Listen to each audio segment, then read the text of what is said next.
Morning guys, we are back down the farm and today I am going to introduce you to a new member of our car family.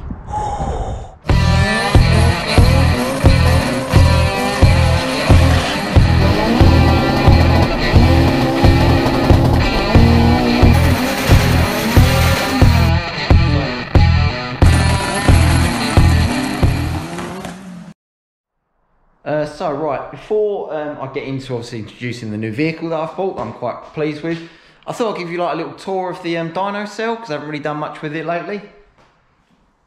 So this is my dyno cell that you've probably seen in a lot of my videos. The only difference is now, I showed you in the last video with Mark II Mitch that my chassis actually got wheels on it. Now the reason for the wheels is, if you've got a rear wheel drive car, you need to reverse it on this way so that the back wheels sit here, and then when you're accelerating, all the force of the wheel bites into this front roller because that's the roller that's got the brake on it. And when you do front wheel drive cars, you need to reverse them over the dyno so that again the front wheel is biting into this roller.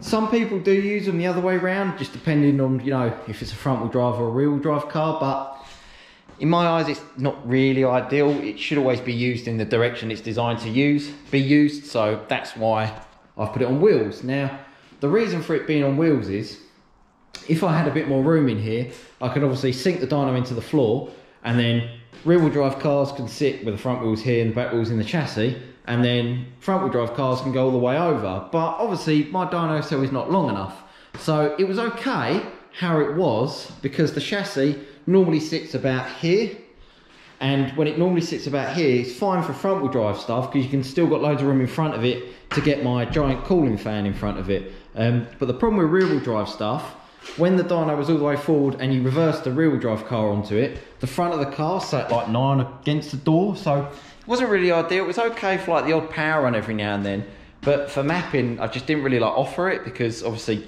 can't get a cooling fan in front of the car. You know, you're going to risk like high charge temps, overheating and stuff like that. So yeah, that's why it's on wheels. It's not actually finished yet.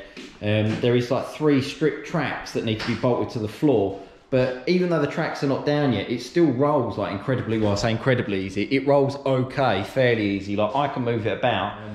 So the guy next door, he makes like electric sliding gates and all stuff like that, like access systems, and he put this together for me, which is quite nice. So he sort of made the frame around the bottom that the chassis sits in.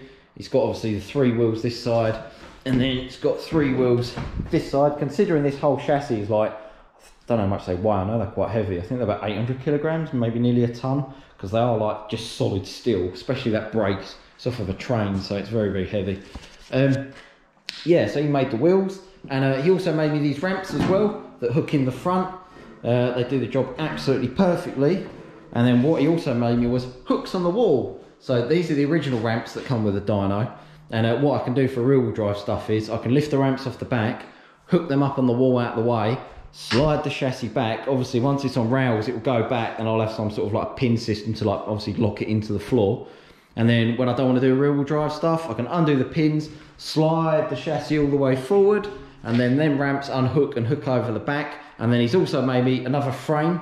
If you looked at the last video of Mark II Mitch, because the ramps sort of slope down like this to the floor, but obviously on that side, when the car goes over and it's lowered, as the back wheels go down and the front of the car drops into the rollers, the car sits really, really close, and sometimes it just hits on the chassis. So I have to lift the back of the ramps up to make the car sit level, like front wheel drive stuff. Eventually I do want to try and maybe put the frame interchangeable so it can go out the front to lift the front of these ramps up. So when I do rear wheel drive stuff, I can like reverse a rear wheel drive car in, and then but the front still be level, so the car will sit level like as it's designed to sit on the road.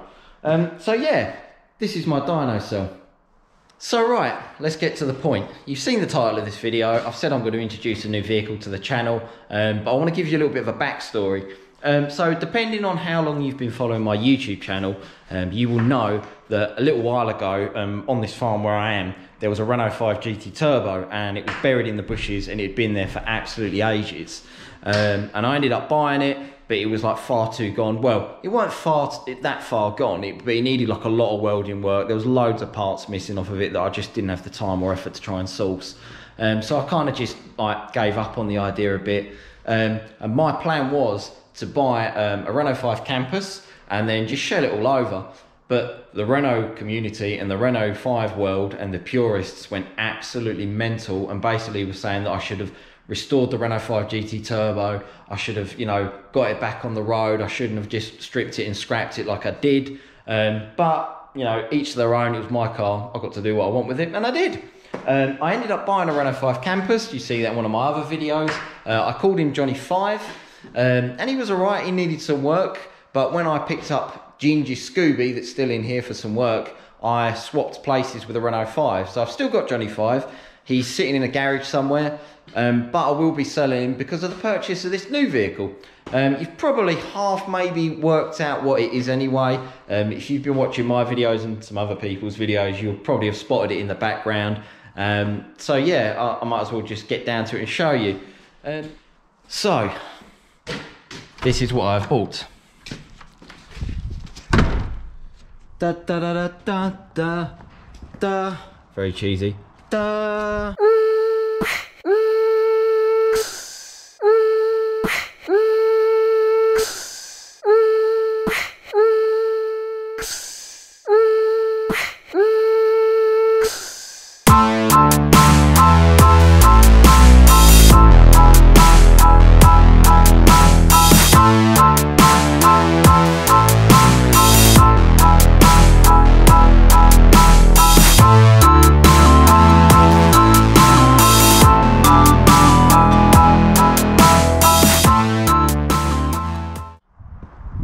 It is a phase 1 Renault Extra van.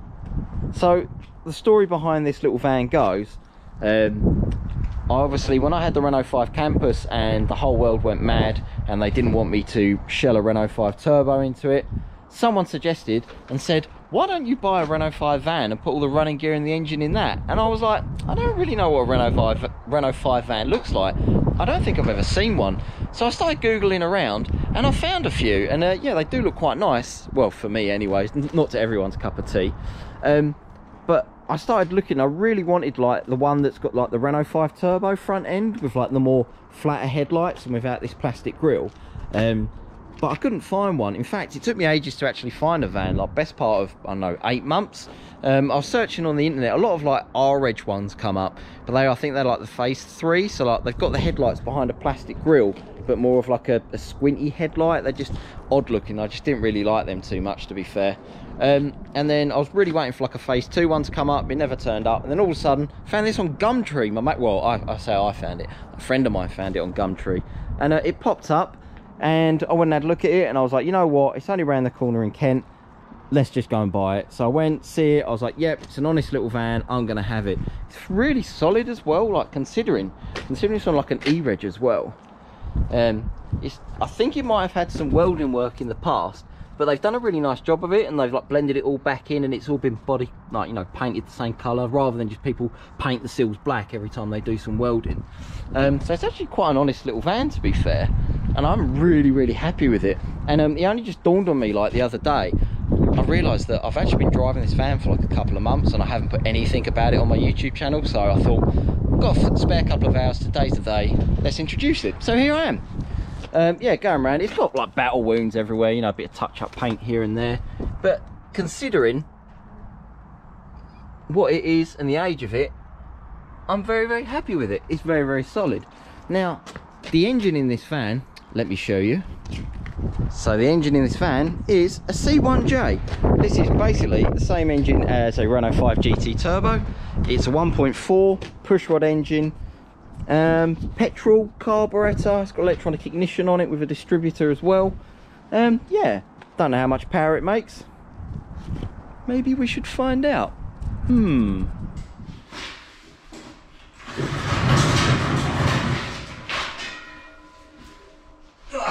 No, I'm stuck. Right. As you can tell, this will be a lot easier when it's actually on rails. Well, hope it will anyway. Until then, ratchet straps.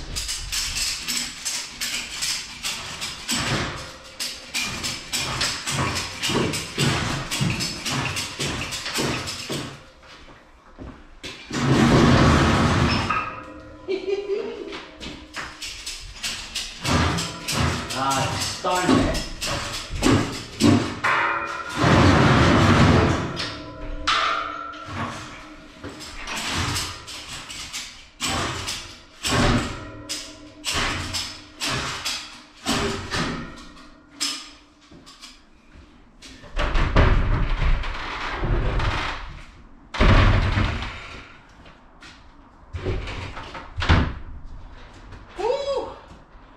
This is hot work. Hopefully once it's on the rails, it'll move a lot easier. He hopes. Easier. I got stuck on this old stud sticking out the floor. That's what made it really hard. Normally I can roll it all the way forward and back, but I think it sort of squidged over a little bit. Well, must have, it's hit the wall. So, but yeah. So for now, pair of ratchet straps, pin it to the floor with them 2 anchors, and then the ramps hit the step there, and that holds it nice and tight. He says, right, let's get these ramps down here. I'll tell you one thing, this is not going to be gracious, because these ramps are heavy. They used to make them out of aluminium, but these early ones are made out of metal, so I have to live with it, don't I?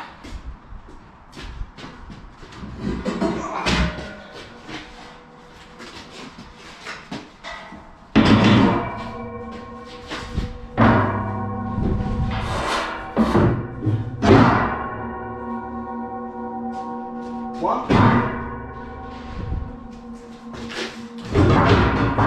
2, ta-da! My dyno is now front wheel drive ready.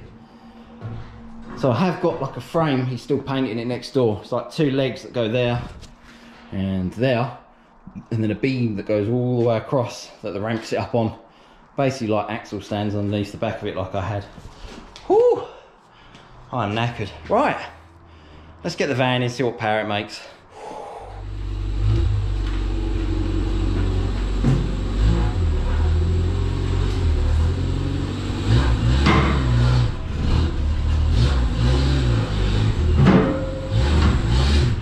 Oh, what a driver.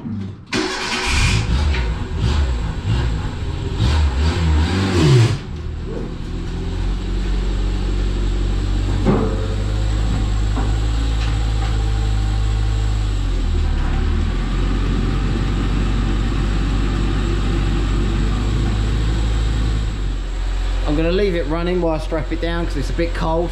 Got the old choke on. Oh, choke. Don't see them anymore, do you? Right. See what I mean about how the back sits a lot lower now? It's sort of wheeling. I don't really like that, especially for mapping. So when the frame's there, it's a lot better. It's all like level and stuff. But yeah, let's get it strapped down, see what it does. Right, so we've got him tied down. Let's dial him into the old dyno. F6. My name is Mike, and it is, come on, a Renault Extra. The reg is E42 FPC. Sweet, right. Auto shootout, auto max power. 10. The temperature in here seems to have got a bit warmer. Maybe not, maybe it's just me then. Is 15 degrees, not 55. Come on now. Humidity 80. You have to enter these so that the dyno uses the right corrections for horsepower. Shoot 4, because it's a 4-cylinder, naturally aspirated. If it was turbocharged, it would be shoot 4F. Transmission, I'm going to run it in gear 3. The tyre pressures are 35 psi. The reason I'm going to run it in gear 3 is because I know it's not going to make a lot of power. So if I run it in gear 4, it will be like the longest power run known to man. So I always run like this sort of power cars in 3rd gear. Some people might question that, but it's always been fine. Change screens.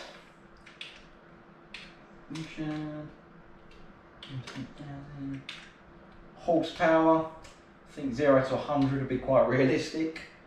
Torque, 0 to 100 foot-pound of torque, again quite realistic. Right, let's run it up, see what happens.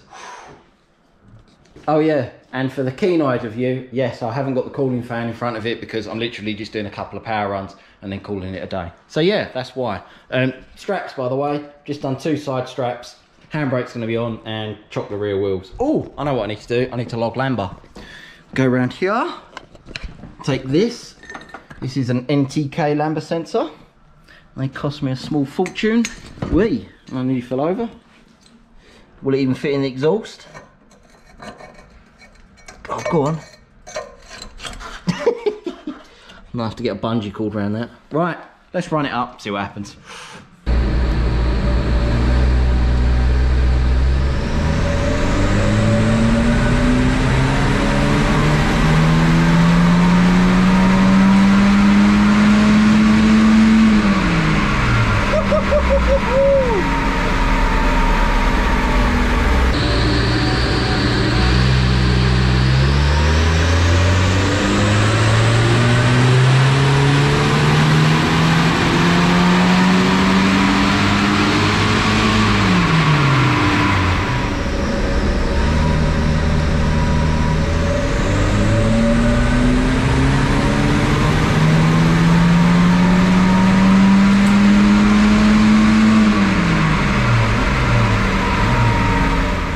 One good thing about this little Renault van, not many oil or water leaks. I say not many, any. Or fuel, which is also good.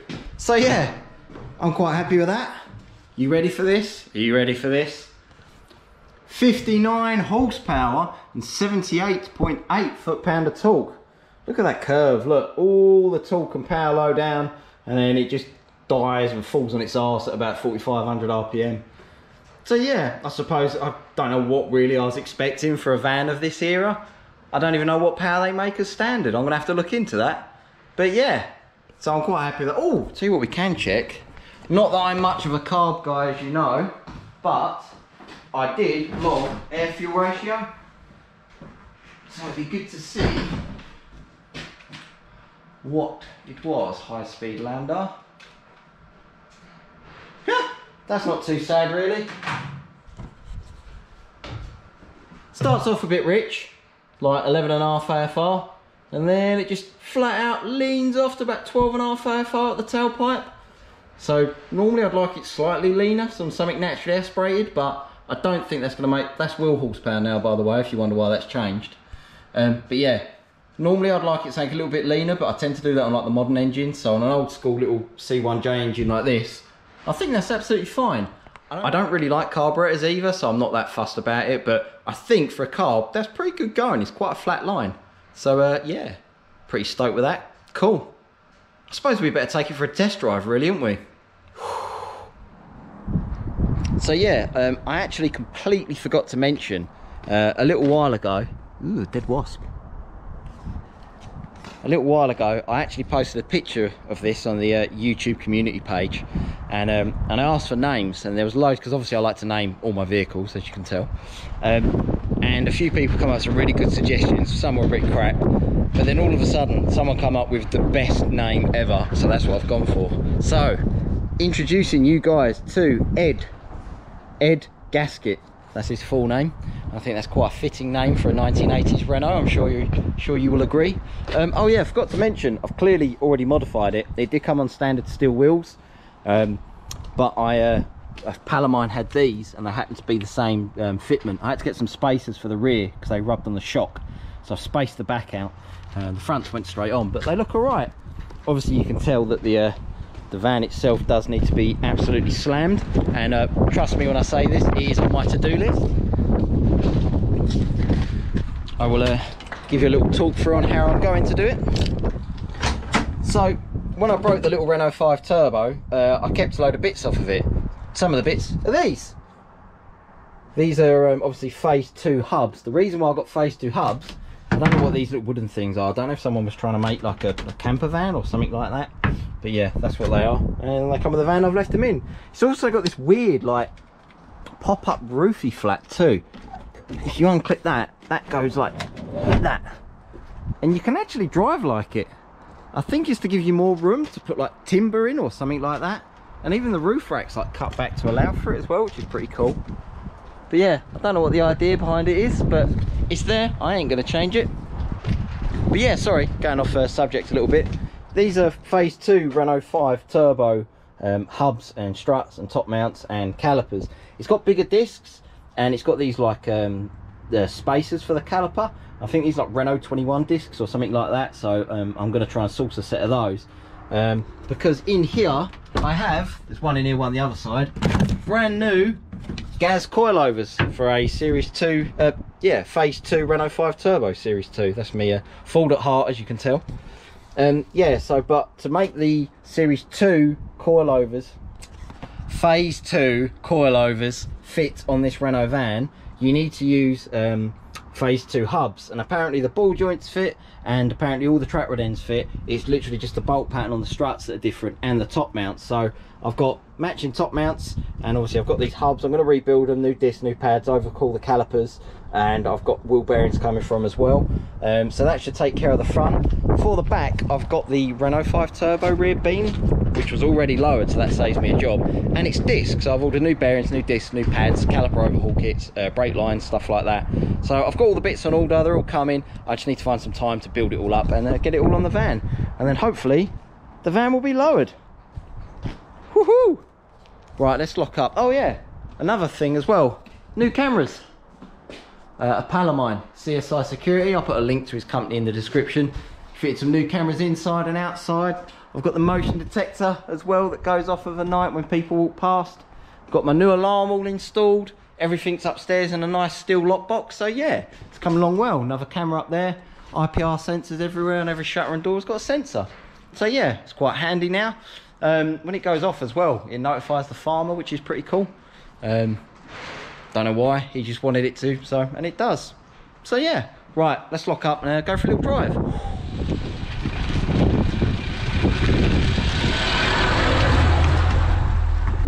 So I'm sure you can imagine what this drives like. It drives exactly as you would expect a 1980s Renault Extra van to drive. It knocks, it bangs, it clonks, it's got rattles everywhere. The plastic dash sort of squeaks and creaks as you go over bumps, and you get like a lot of shell sort of flex and stuff like that. But you know what? I really like it. It's quirky. Drives a lot like a Renault 5 Turbo as well. I've driven one once. I've owned a load but never drove them. I was never old enough to insure them. It's also got like this weird like carb hesitation. So if I lift off the throttle and then put my foot down on the throttle, it kind of like bogs down and then goes. I'm sure that's like the I think they call it the acceleration pump. You know, I'm not too sure about carburetors and stuff like that. I don't really get involved with them. I'm just more of an injection kind of guy, as I'm sure you're more than aware. But yeah, this drive's awesome. I think it's so retro.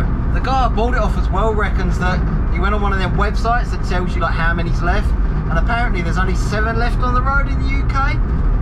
I don't know how true that is, but I'll take his word for it. So I know, that being said, if this is one of 7 left on the road, I should probably leave it standard and not modify it. Yeah, right. Don't get me wrong, I'm all up for like mint, concourse, original, as they come out of the factory, one owner, low mileage cars. I can appreciate them, but they ain't for me. I like to modify stuff, I like to make it my own. So that's what I'm going to do with this. Brakes on. Getting tapped by coilovers. There's that hesitation again. The brakes leave a lot to be desired as well, so I think getting the Renault 5 Turbo brakes on it might help a bit, especially like with the bigger discs as well. It feels like you push it down on a block of wood, doesn't really stop. Oh yeah, so by the way, if you haven't already realised, I'm going to get rid of Johnny 5 because I haven't got all the money in the world to be doing all the projects. I'd love to. I'd love to do YouTube full time and modify like 10, 15 different cars, but I just haven't got it in me. I've got the time, I haven't got the effort, I've got the enthusiasm, and I definitely haven't got the money. So unfortunately, this is going to be the replacement for Johnny 5. So if you're interested in him and you want to buy him, please let me know and we can sort that out. He's just sat in the garage. He was running and driving last time. Big puddle. He was running and driving last time I put him in there. He's probably got a flat battery now. And the exhaust fell off as well, so that needs sorting on him. But yeah, I'm going to do a few bits to it. Might put an MOT on him and then stick him up for sale. So yeah, this is a new replacement. Ed Gasket. So, what are my plans for Ed Gasket?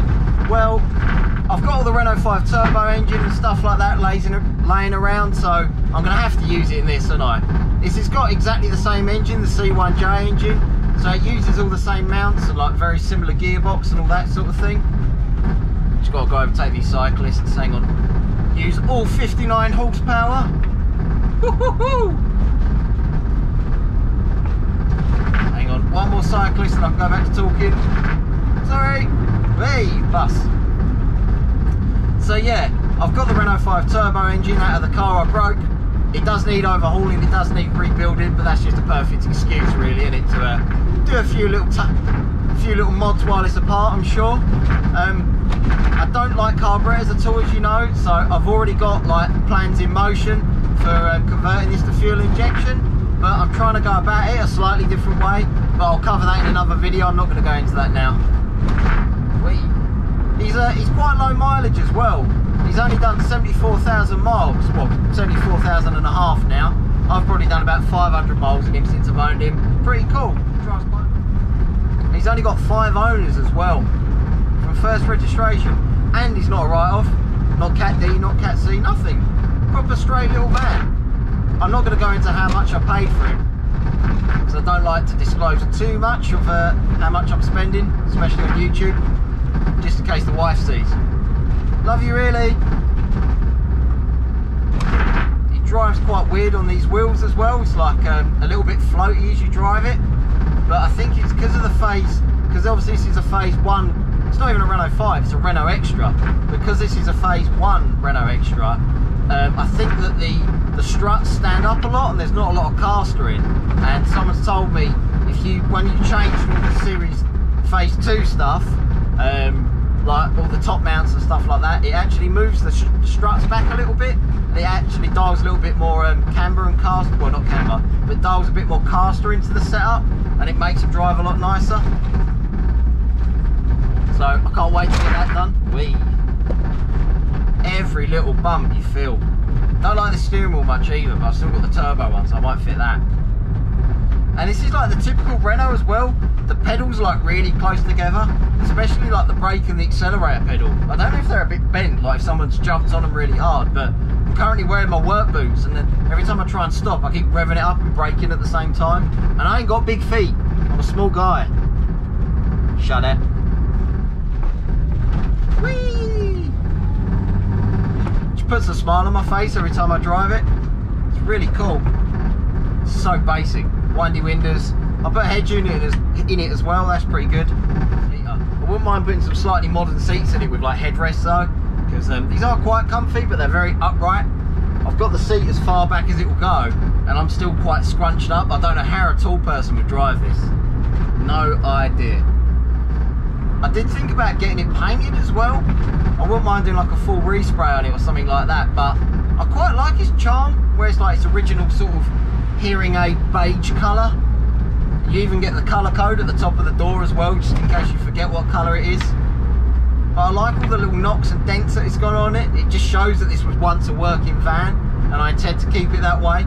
I've actually used it to move a few bits and bobs around as well. I'm intrigued to see how many miles I get out of a tank as well. I've brimmed the tank, reset the trip meter, and I've done, on this tank of fuel, I've done 96 miles, and I'm at half a tank. So I'm going to assume a full tank will get me about 200 miles.